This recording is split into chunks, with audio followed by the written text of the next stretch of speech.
Hey everybody, welcome back to the channel. Now this week we're taking a dive into the catalogue of all things Marvel content as we look to the small screen.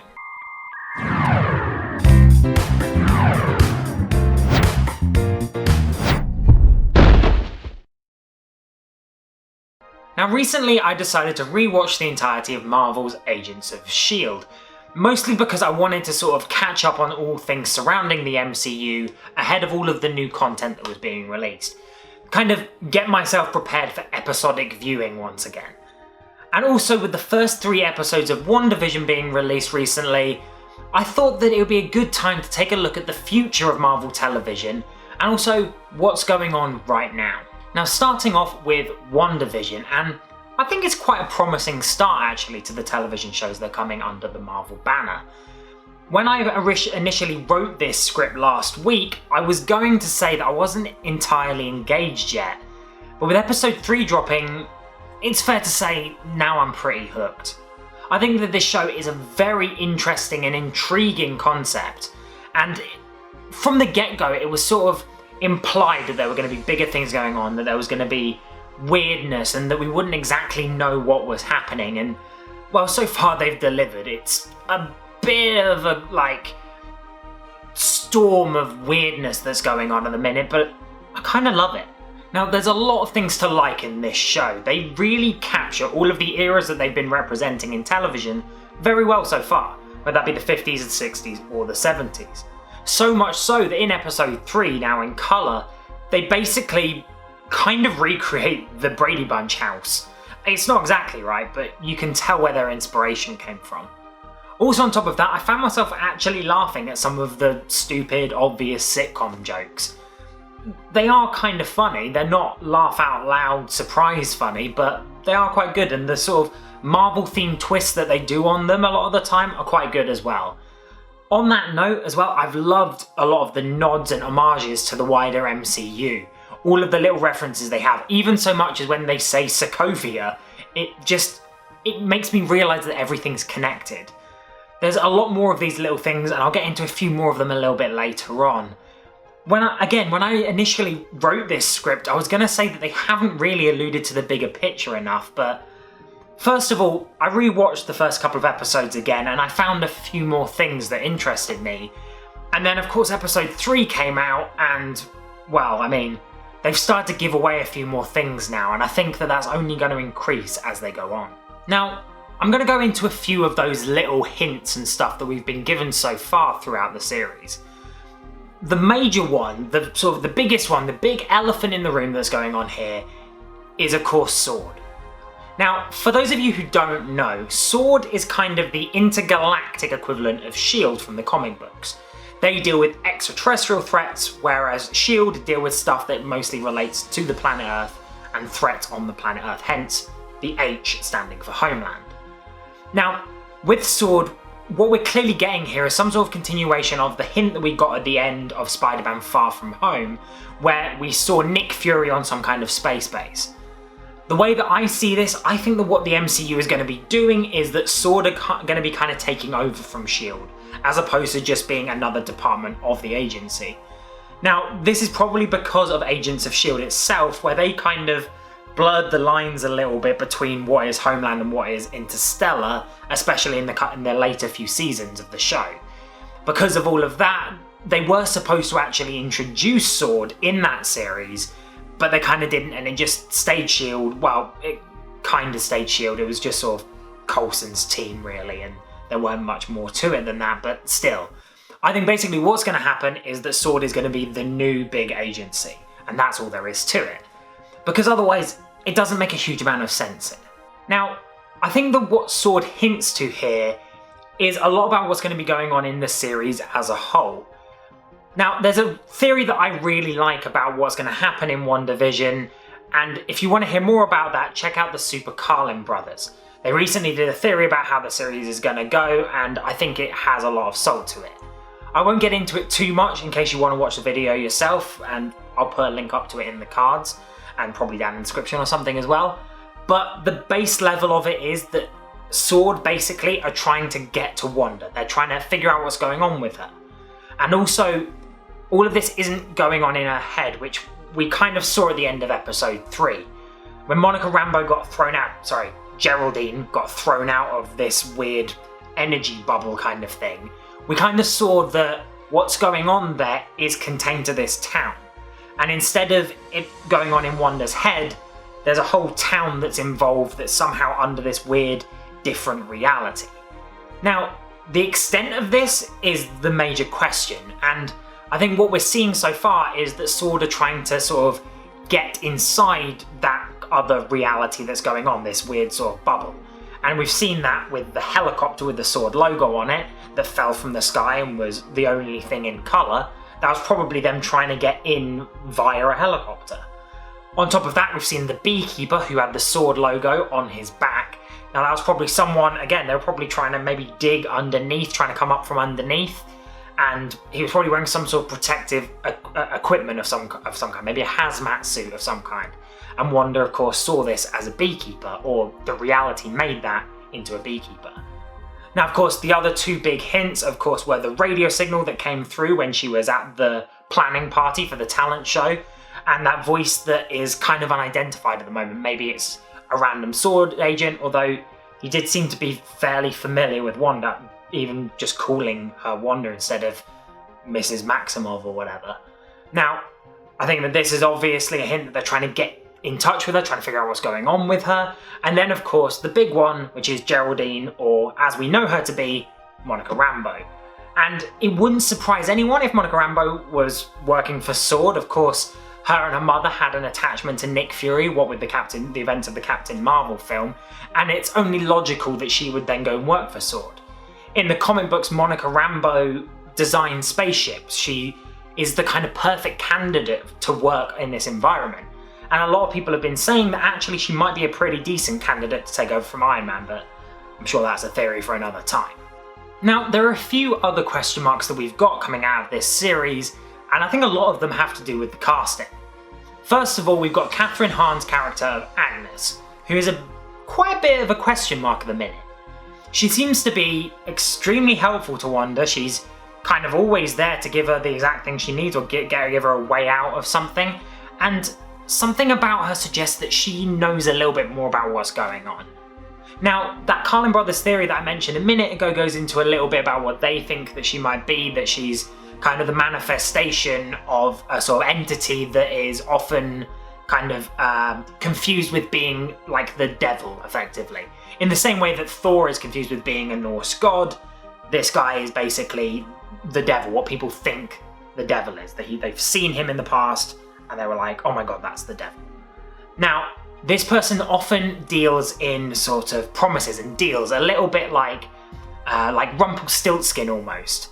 He'll give you a wish and give you something in return for making your wish come true. He'll ask for something in return, quite often dealing in souls. Now, I think that this could very well explain what's going on in the entirety of this, that Agnes is kind of his messenger girl almost in this reality and making sure that everything goes according to plan. And once again, if you want to know what a lot of people are suggesting might be the deal that she made, again, take a look at that Carlin theory. I can't stress enough how much I like their work. They do very good theories on this kind of thing. But I do think that it has something to do with Vision, for sure, sort of having a way to get him back, whether he will be real when this reality drops, if this reality drops, it will beg to be seen. But of course, I think it also has something to do with her newly born, rapidly excelling children. I think probably she made a deal to be with Vision, have a family, and there's going to be some sort of consequence. Maybe she's stuck in this reality because of that. Who knows? On top of that, some other casting choices are a little bit interesting. They have a few questions around them. First of all, we've got Randall Park, who is, of course, reprising his role from Ant-Man and the Wasp. How he's going to feature exactly, I'm not sure. He's most likely going to be working for S.W.O.R.D in some sort of capacity. But again, that remains to be seen. He had a pretty decent job at the CIA the last time we saw him, so why would he necessarily go and work for S.W.O.R.D? I'm not really that sure. However, the events of Ant-Man and the Wasp and maybe his kind of failure to capture Ant-Man in all of this might explain why he's now in another kind of employment. On top of that, we also have Kat Dennings, who's reprising her role from the Thor films, and how exactly she's going to be coming into this as Darcy is Another one that we just have no idea about at the minute. Again, probably in some regard, she is going to be working for S.W.O.R.D, but we don't know. The last thing that I wanted to mention on the sort of casting lines is, of course, that there are some people in there who have been credited as tactical S.W.O.R.D agents and that kind of thing, which was revealed even before the episodes began to drop. Now, at the time, I thought this was quite a bit of a spoiler, and that the fact that they mentioned S.W.O.R.D at all in these was going to be a huge thing, and like a lot of people will be talking about the fact that that was revealed beforehand, but S.W.O.R.D has kind of been extremely relevant from the beginning of the series, so that kind of went out the window immediately. Now, the final thing about WandaVision that I wanted to talk about is the kind of theory that a lot of people had before the series even aired about what the bigger picture is going to be coming out of this series.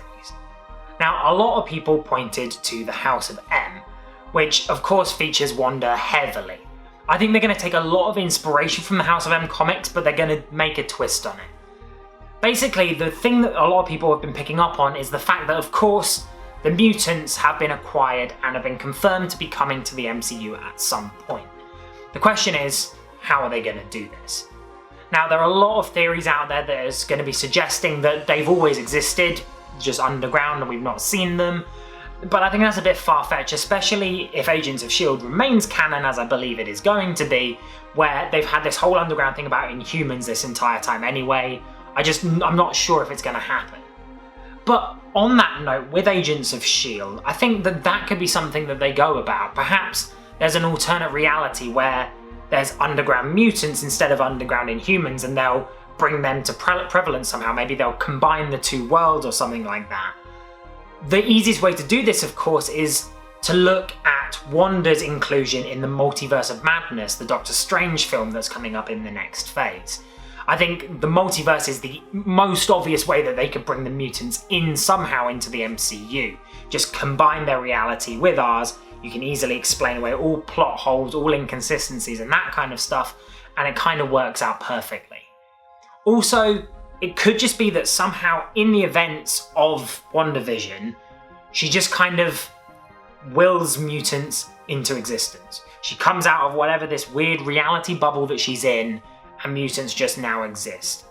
I think this one's a little bit more far-fetched. I think as much as they've taken otherworldly concepts quite often nowadays with the MCU, they still like to be fairly grounded, and at least in terms of narrative and storytelling, they like to be as consistent as possible with themselves. Obviously there have been a few plot holes, but those mostly stem from the early films where they weren't even sure the full scope of everything that was coming afterwards. A lot of the plot holes come from Iron Man 2 and the kind of time jumps that came around that sort of period that were a bit off with everything else, but once again, they didn't know exactly what they had back then. Nowadays, they've got a much clearer direction, and I think they'll go with one of the previous ones that I mentioned there. They'll bring another reality in, I think is probably the most likely way they're going to go about this. But however they go about it, they would be foolish if they didn't involve Wanda in that somehow. She has a lot of sort of connection to mutants. She mostly is a mutant, in the comic books at least. She often deals with the X-Men a lot more than she would the Avengers. She goes between them quite a lot, but you know, she has that connection there. And I think, once again, it would be foolish if they didn't use her to bring the mutants in. I mean, after all, in those comics, she is the daughter of Magneto. So, you know, once again, I think that's the way they're doing it. P.S. Before I finish the video, just one little thing. I think Marvel's Agents of S.H.I.E.L.D., I've mentioned it a lot throughout this video, it's a really underrated show, and in many ways it's kind of paved the way for this next phase of MCU-related series. Of course, there have been Marvel properties made into series before, all of the Netflix shows and that kind of thing as well, but I really think Agents of S.H.I.E.L.D. has much more. I think it really could, if they wanted to bring it back, have much more of a place in this world. It has very similar vibes to what I think Falcon and the Winter Soldier might look like. It connects to WandaVision in a number of different ways, and it brings the Inhumans into the MCU really nicely. Particularly rewatching series 1 and 2, where they reference the MCU a lot more, I got those similar kind of vibes in these first episodes of WandaVision, where they would offhandedly mention Thor or something like that in Agents of S.H.I.E.L.D. Nowadays they'll offhandedly mention Sokovia or Ultron or Pieta or whatever. I think that this is really good. I think that I'm glad to see that Agents of S.H.I.E.L.D. has kind of had this almost legacy over things. And I think if you're stuck on not having enough Marvel content to watch, and you haven't already watched Agents of S.H.I.E.L.D., you could definitely do much worse things than sit down and watch all 7 seasons. Also, one thing, I just want to weigh in on this debate. Clark Gregg was definitely in the MCU for 3 decades before Paul Bettany. Don't let anyone tell you different. So there we go, that's my thoughts on WandaVision and the early stages of MCU television. What are you most excited for going forward? Are you looking forward to the Loki series, or are you looking forward to Falcon and the Winter Soldier? Do let me know down in the comments below, and also tell me your thoughts on WandaVision. Also, you know what? I really want to hear if you've seen Marvel's Agents of S.H.I.E.L.D. because I love that show and it doesn't get the credit it deserves. Once again, don't forget to like, share and subscribe to the channel if you're new around here. We love all of your support and everything that you can do to help us keep creating content. And on that note, please consider donating to our Ko-fi page as well. Every penny you donate there comes to us, we get a little bit of that, and it helps us make these videos a little bit better. Thank you so much for watching, and until next time, have a good one.